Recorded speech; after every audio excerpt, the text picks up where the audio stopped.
In this episode, we talk about the seat-sharing arrangement agreed upon by the Aam Aadmi Party and the Congress. We also tell you the story of a little girl who was abandoned at a railway station in New Delhi but is now happily living in Spain. But first, we talk about the latest data regarding the consumption of Indian households. Hi, I'm Shashank Bhargav, and you're listening to Three Things, the Indian Express news show. Over the weekend, the findings of the latest Household Consumption Expenditure Survey were made public. This survey is a valuable data source that tells us what Indian households are consuming and how much. So essentially, it talks about, how do households spend in India? That's Indian Express's executive editor, National Affairs, P. Vaidyanathan Iyer. In the total expenditure, how much is spent for consumption purposes, and divides India into two segments, rural and urban. So essentially, it splits it into two parts. It says how much you spend in food and how much you spend in other things. So other things could be, varying from consumer durables to even your rental payments or how conveyances or even entertainment purposes. And Vaidhi, what is the reason that economists and policymakers keep an eye out for this survey? What does it tell them? Essentially, it is a big indicator for the poverty levels in our country because it tells you how much is available to spend and what percentage of money is spent on the basic necessities that one looks for. Say, for instance, it tells you first, number one, how much do you spend in a month? How much of it is for consumption purposes specifically? So say, for instance, if a household spends about 2,000 rupees in consumption, it essentially means that its kitty is very small. And within that, a large portion can be towards food. So it is a very good indicator of poverty. Right. For example, if a household is spending 80% of their income on food, we know that it doesn't have enough to spend on other things. Absolutely. So that is a very big indicator. And, traditionally, most of our poverty estimates, we have based it on consumption expenditure. Nowadays, we look at other measures like, multidimensional poverty indices we have created. But this is the most basic and important form to measure poverty. And Vaidhi, in this regard, what does the latest edition of this survey tell us? What would you say is the major takeaway from it? See, there are several points, but essentially 3 or 4 points I would like to highlight. One is this consumption expenditure survey comes after a gap of almost 11 years. So there was a consumption expenditure survey which was prepared in 2017-18, but as we have reported in Indian Express, this was scrapped by the government for purposes which the government said that there was no uniformity and there were issues about data. There were huge swings in data. But, there were leaked reports of the survey of 17-18 which showed that the consumption was falling. So when consumption falls, essentially it means your poverty levels are rising. Because people don't have money to spend. Exactly. So, that's probably one reason why the government scrapped that 2017-18 survey. So the previous survey was in 2011-12. So this comes in 2022-23. So this is after a gap of almost 11 years. Otherwise, these surveys are held in a gap of 5 years each. So that is the backdrop of which this consumption survey has come. Second, one of the most interesting things which I found in the survey was just the percentage of expenditure that is spent towards food. So in both rural and urban households, this percentage has come down. So which is very significant for various purposes. As we first talked about, it is significant just that, more disposable income is available for other purposes, which are aspirational in nature. Say, for instance, entertainment is aspirational, or, these are required for meeting your other needs in life. Or there are, say, clothing or conveyance. So there are more money is available for other things. Right. So talk about what percentage of their incomes are people now spending on food, both urban and rural.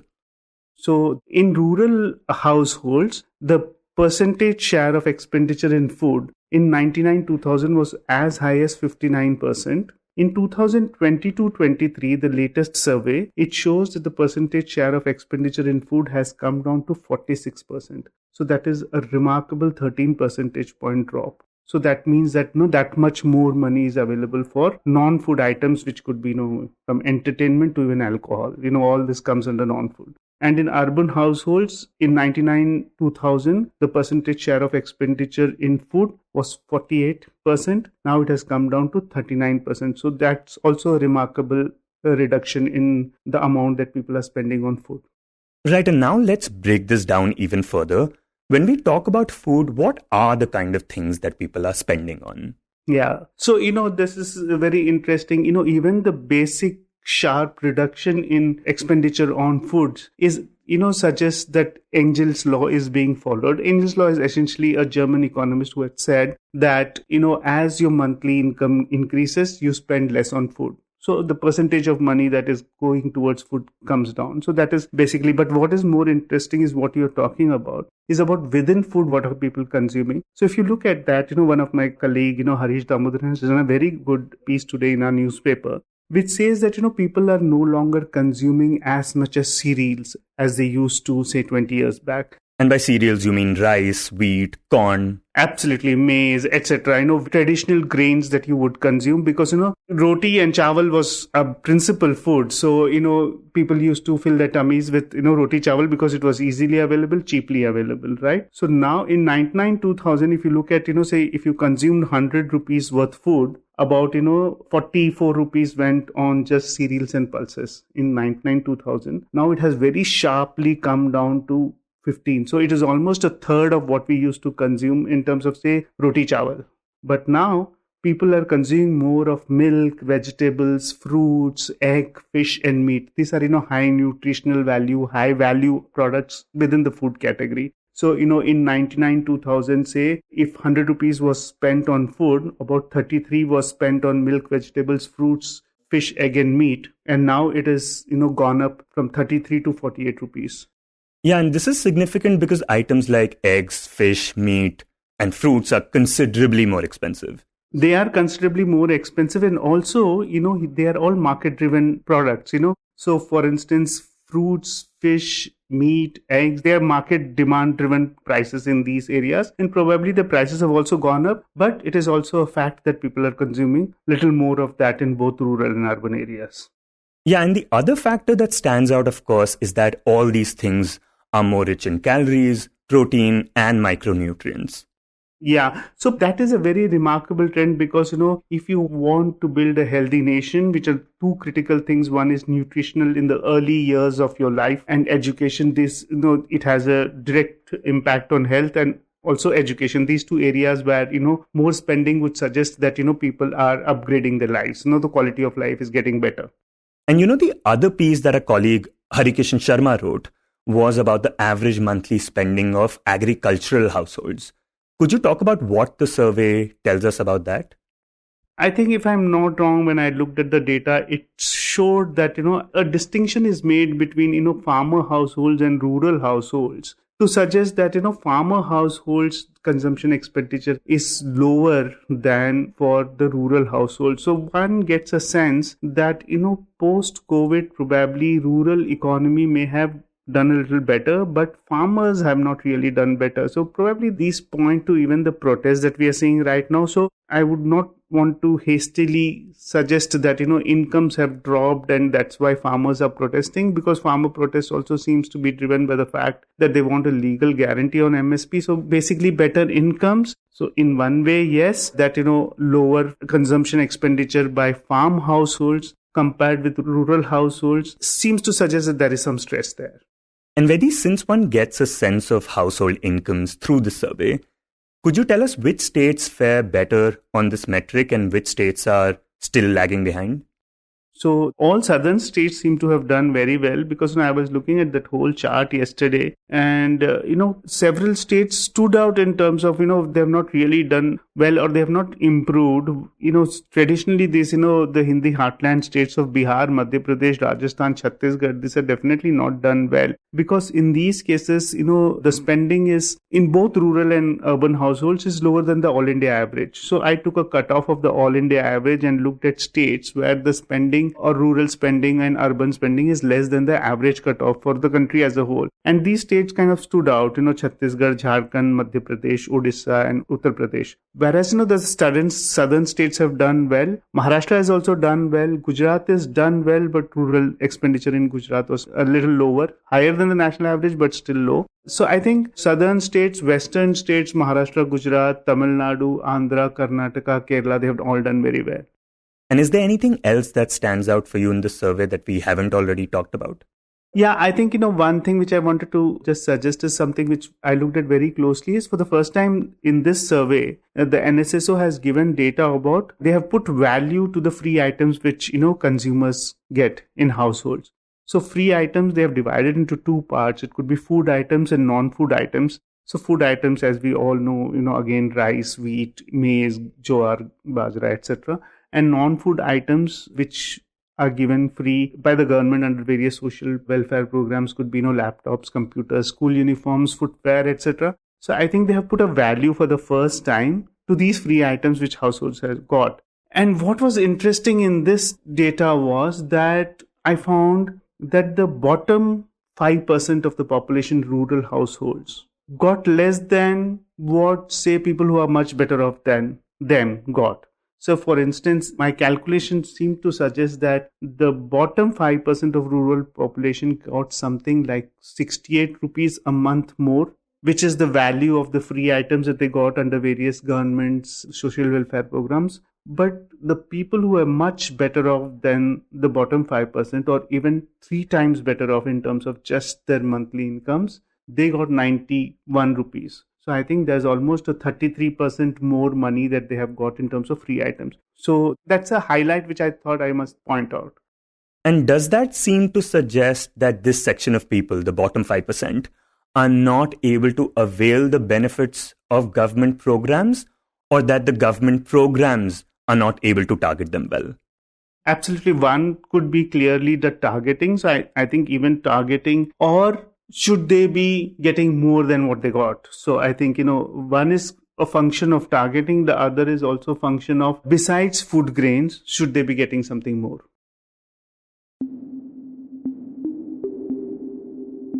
And next we talk about AAP and the Congress Party. In another boost for the India Alliance, both AAP and the Congress Party on Saturday announced a seat-sharing arrangement in Delhi, Gujarat, Haryana, Goa and Chandigarh for the upcoming Lok Sabha polls. This development comes a few days after a seat-sharing arrangement was confirmed between the Congress and the Samajwadi Party in both UP and Madhya Pradesh. To talk about the details of this seat-sharing arrangement and the points of contention between the two parties, we are joined by Indian Express's Jatin Anand. Jatin, both these parties were initially unwilling to contest together. Tell us what made them finally reach an agreement. So there were issues where neither of them wanted to, or neither of them initially saw eye to eye when it came to the number of seats that were to be distributed. There were several factors for it, which ranged, for example, assessing the performance of both potential allies in the previous election of the same category. For example, so now we're talking about the Lok Sabha elections. So what first happened was the Congress pitching a 5-2 seat sharing formula, 5 for the Congress and 2 for the Aam Aadmi Party, on the basis of the Congress's performance in the 2019 Lok Sabha elections. So their logic was basically that we will assess the vote share which has come to both parties, respective vote share which has come to each party. And then we will assess on the basis of that, whoever got more vote share should have a clearer claim to that particular seat. The discussion regarding the seat sharing arrangement for Delhi per se started on the same foundation, but clearly over time, over several rounds of deliberation, given the fact that it's a nationwide alliance, the fact that both political realities on the ground have changed, not only in Delhi, but also across the country, vis-a-vis the Aam Aadmi Party more or less getting stronger, it becoming a national party, and the Congress's vote share and numbers in terms of seat tally relatively dwindling over the same period, which have also sort of come to a point where both parties seem to have realized that the best way forward is together. Right, and now these are 5 places: Delhi, Gujarat, Haryana, Goa and Chandigarh. Was any one particular place more challenging than the other when it came to finalizing this agreement?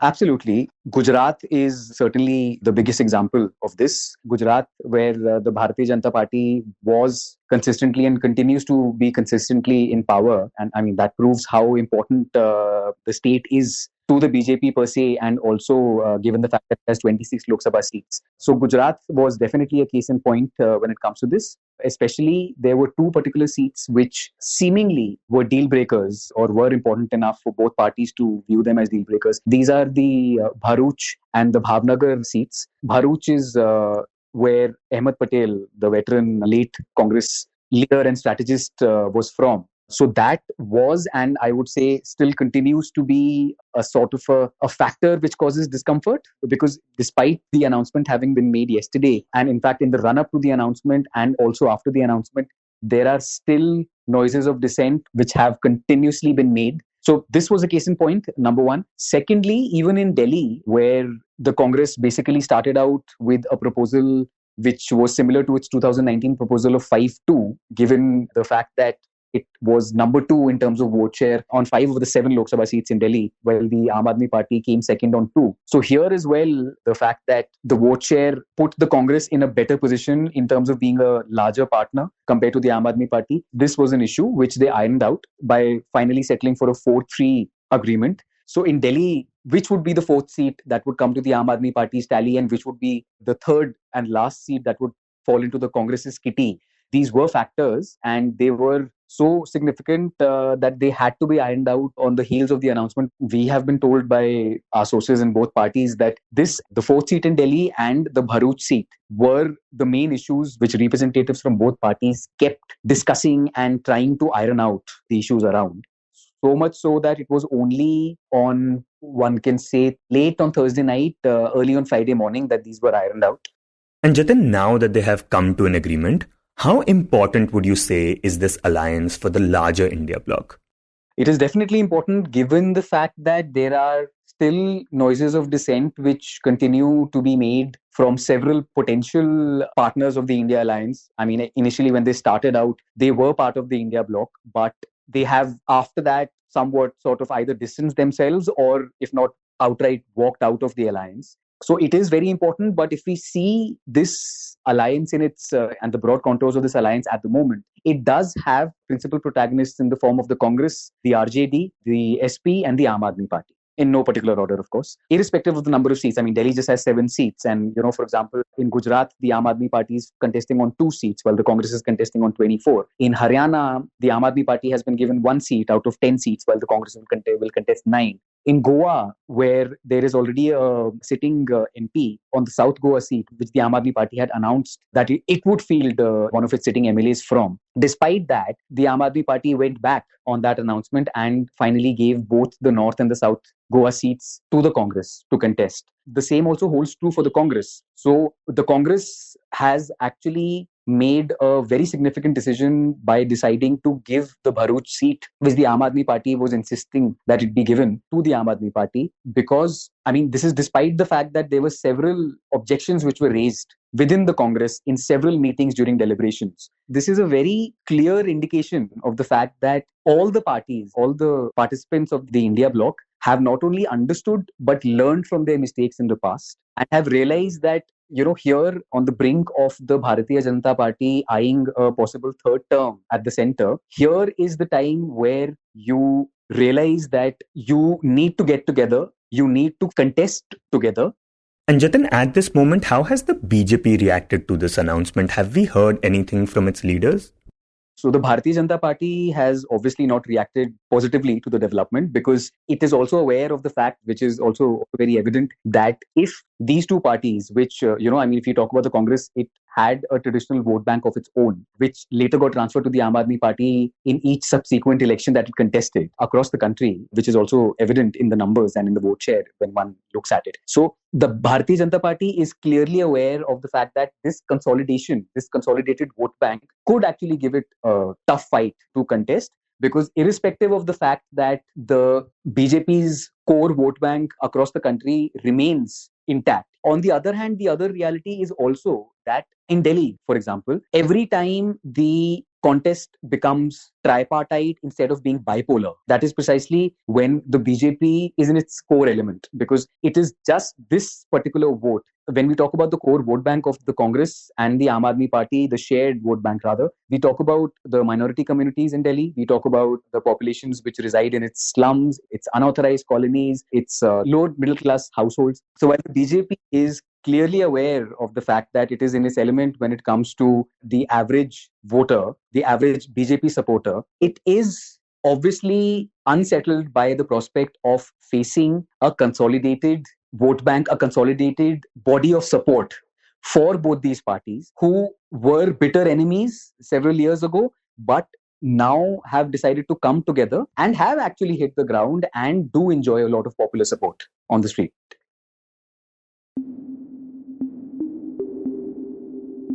And in the end, we talk about a girl who was abandoned at the age of 2 at a railway station in Delhi, but is now harboring a dream to play hockey in Spain. This is Soumya Escare Garcia Solera, who's living happily with her parents in the European nation. Now her father is Juan Escare, and Indian Express's Mihir Vasavada, who recently wrote about this story for the paper, tells us who he is.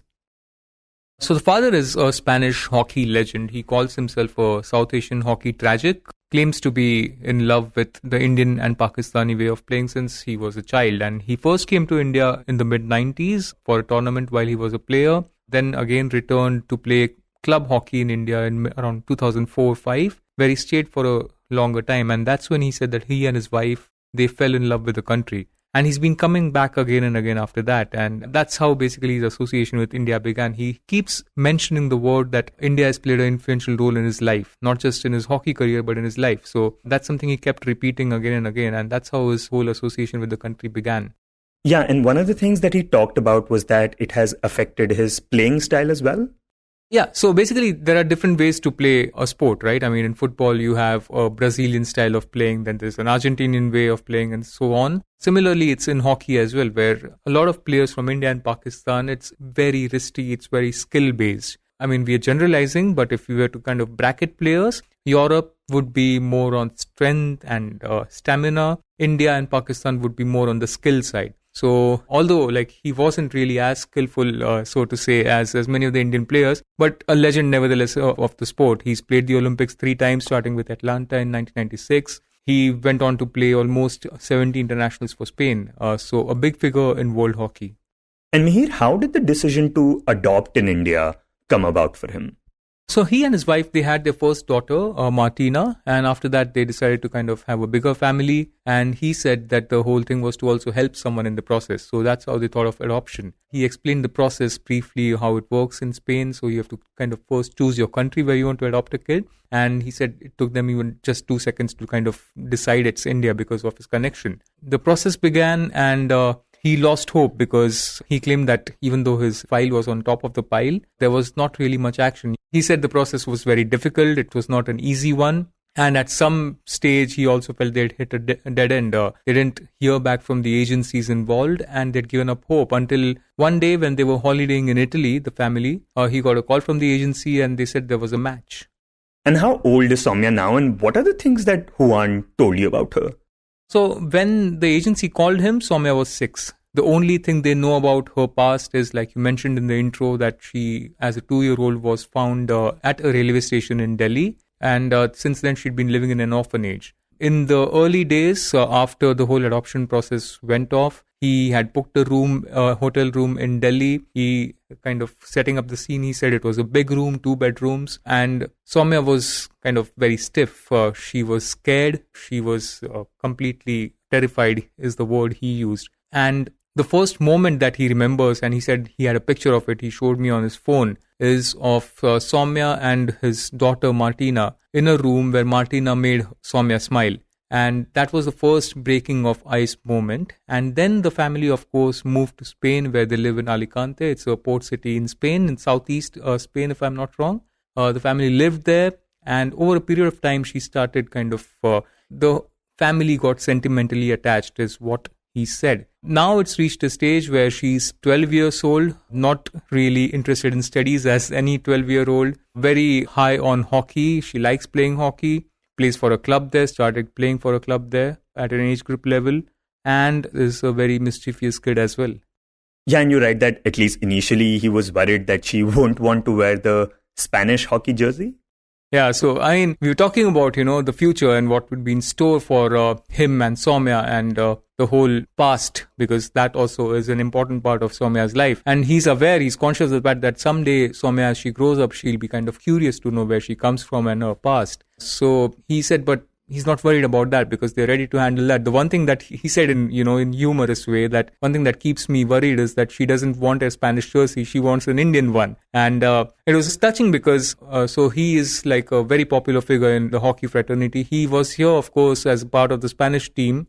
He's an assistant coach that was here. The team was here to play a tournament in Rourkela and Bhubaneswar. So in between the tournament, the coaches meet, the players meet. They were staying in one big hotel, all of them. And India's coach, Craig Fulton, and Juan, they started talking. And Juan showed her pictures of Soumya and told him this story. And Craig was very kind of sweet. He got a T-shirt signed by all Indian players. Also the equipment, the India equipment. And he gave it to Juan as a gift for Soumya. And the deal is that Soumya has to wear that equipment and Juan has to send a photo to Craig.